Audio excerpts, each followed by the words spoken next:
Tem um tipo de medo que Gravity Falls nunca precisou mostrar com sangue, porque o truque da série sempre foi outro. O truque é você rir e só depois perceber que riu de uma coisa muito errada. E hoje a gente vai abrir um desses casos. Um caso que parece pequeno, bobo, quase inofensivo, até você entender o que ele implica. Pensa comigo aqui rapidinho, tá? A Cabana dos Mistérios é o lugar mais vigiado, mais mexido, com o maior movimento da cidade inteira. Turistas entram e saem, estranhas circulam mostrando tudo, surge e desmonta coisas o dia inteiro, e ainda tem o Dipper, que basicamente passa o verão inteiro farejando segredos ali dentro. E mesmo assim, existe algo secreto vivendo ali por décadas. Algo físico, algo que ocupa um espaço, que mexe em objetos e o pior, algo que ninguém nunca resolve no final, porque a série nunca finalizou esse caso de verdade. E antes que vocês pensem no Triângulo Amarelo, nosso Doritão, calma, não é o Bill, tá? Bill observa, Bill invade, manipula, mas Bill, até o Estranhagedon, não tem forma física contínua naquele mundo. Ele não mora num armário, não mexe em roupas, não beija pessoas e deixa marcas de batom no rosto. O que a gente tá falando aqui é algo mais íntimo que uma profecia. É um intruso que você não vê, mas que vive do seu lado. E esse caso aqui, ironicamente, começa numa piada.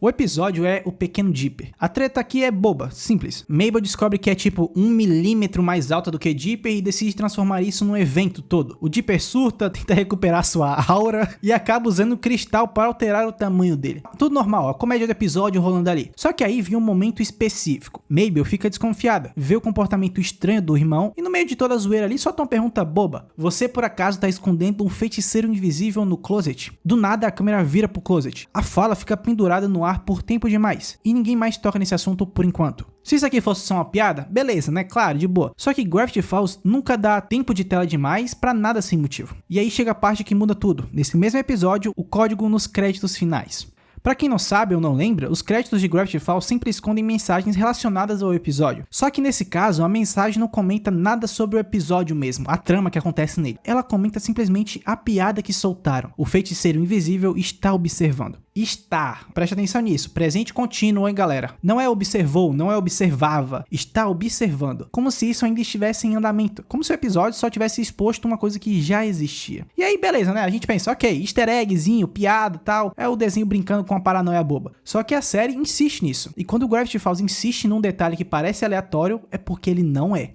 Agora nós pulamos pro episódio O Tapete Mágico. É a história do novo quarto, da disputa ridícula entre Dipper e Mabel, do Stan fazendo eles se humilharem por um favor e do tapete que troca os corpos. Tudo bem, é a trama do episódio aqui. Só que antes de tudo isso, tem uma festa do pijama lá. E aqui vira um cenário de guerra, tá? Mabel tá lá largada no chão, pizza por todo lado e Grenda presa no closet. E isso é importante. Quando Grenda sai, cheia de marcas de batom, ela solta. Não sei o que tava me beijando ali atrás, mas não tenho reclamações. Todo mundo ri, é um tipo de piada que passa normal. Acontece direto, mas pensa comigo com calma. Ela estava no closet, o closet é o mesmo lugar onde a série sugeriu existir um feiticeiro invisível e a Grenda não beijou nada, ela beijou alguma coisa invisível, alguma coisa presente ali, física. E se isso fosse só mais um absurdo do universo de Gravity Falls, a série teria deixado por ali mesmo, mas não deixa, porque o show começa a alimentar essa ideia de fora da tela também, em materiais oficiais, em livro, e é aqui que o caso sai do episódio e vira o nosso dossiê. Algum tempo depois, num dos livros oficiais da série, aparece outra mensagem codificada, e ela diz: o feiticeiro invisível continua desamarrando os sapatos do Dipper. Continua, novamente, ou seja, não foi um evento isolado, não foi só uma vez, é uma presença constante. E é aí que nasce a teoria mais óbvia da época, tá, ok? Isso foi coisa do Bill, porque Bill, em interações oficiais com fãs, solta uma frase parecida, que as pessoas associam, falando que tem olhos em muitos lugares, amigos com muitos rostos, e que desamarrou seus cadarços. Só que aí a gente bate na parede e derruba essa teoria aqui já de vez. Bill não tem corpo físico constante naquele mundo antes do Estranhagedon, e esse é o coração da trama. Ele precisa fechar o pacto de uma brecha do evento acontecer para ter um corpo. Então, se tem algo desamarrando o cadarço, mexendo na roupa, beijando gente no closet, isso não é Bill, é outra coisa. E se é outra coisa, porque ninguém nunca falou disso dentro da série? Por que Ford não resolveu? Por que Stan não explorou isso para ganhar dinheiro, como ele sempre faz? E por que, mesmo depois do caos final, isso ainda parece continuar existindo em silêncio? Calma, tá? Calma, acho que eu falei demais aqui. Porque a resposta definitiva a gente não consegue ter agora. Ela só vem quando a gente abre o único lugar onde Gravity Falls para de brincar. E esse é o momento em que a gente abre o Diário 3.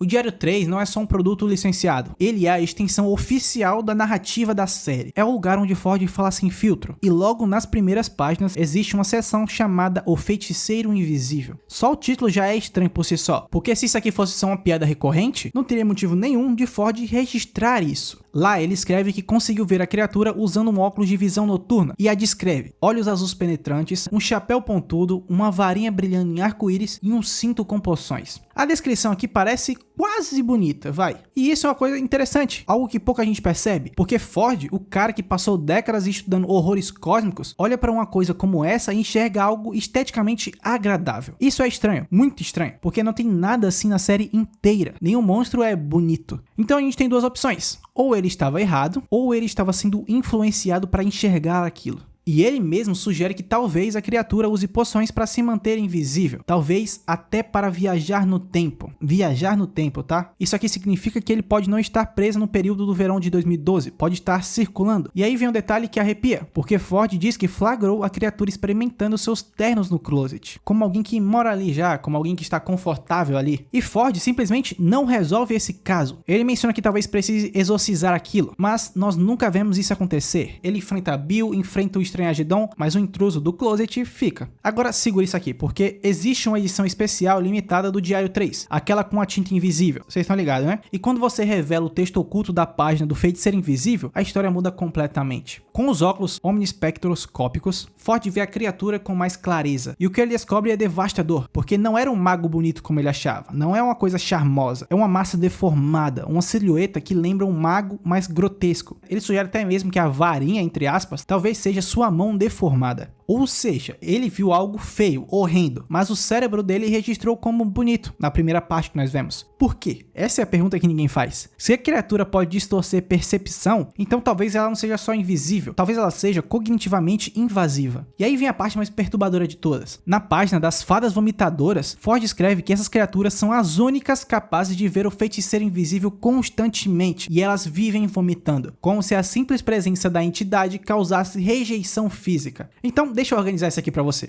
Existe uma criatura invisível, ela mora no closet, ela mexe em objetos físicos, ela possivelmente manipula percepções, ela pode viajar no tempo, ela não é afetada pelo Estranhagedon e as únicas criaturas que a veem claramente passam mal só de estar perto dele. E ninguém resolve isso. Agora volta comigo pra Grenda. Pra aquela frase ser jogada como piada, não sei o que estava me beijando ali atrás, mas foi gostoso, basicamente. Se a criatura manipula a percepção, se Ford enxergou algo bonito que depois se revelou grotesco, então a Grenda pode ter beijado algo que não parecia grotesco naquele momento. Talvez tenha parecido normal, talvez até atraente, como ela diz. Talvez a criatura consiga projetar algo diferente na mente de quem a percebe parcialmente. E aí vem o detalhe que fecha nosso círculo. O código dizia: o feiticeiro invisível está observando, não interferindo diretamente, não atacando, só observando, como se fosse um morador passivo, como se a cabana nunca tivesse sido exclusivamente dos Pines. Talvez ela tenha sido sempre compartilhada. Talvez esse intruso estivesse ali antes do Stan comprar o local. Talvez antes mesmo do Ford descobrir os portais. E se for isso realmente, então o maior mistério de Gravity Falls nunca foi o Apocalipse, nunca foi nosso Doritos, nunca foi a profecia, foi o detalhe pequeno, o closet. E ele nunca esteve vazio. Gravity Falls termina, o verão acaba, Dipper e Mabel vão embora, Stan e Ford continuam na cabana, mas em nenhum momento existe uma cena dizendo que resolveram o problema do feiticeiro invisível. Porque ele não é tratado como um problema, ele é tratado como algo besta que tá ali, mas não é prioridade. E isso é o que mais me incomoda, porque se existe uma criatura invisível vivendo na sua casa e você escolhe ignorar, talvez seja porque ela não pode ser removida. E se ela não pode ser removida, então ela ainda está lá. Talvez agora, talvez enquanto você reassiste a série, talvez enquanto você ri da piada do closet, talvez o maior terror de Gravity Falls seja esse. Nem todo mistério é resolvido ou derrotado, alguns só continuam ali. E se você entendeu até aqui, comenta: o closet nunca esteve vazio, porque depois disso é impossível assistir aquela cena do mesmo jeito. E talvez o intruso, seja lá o que for, ainda esteja observando.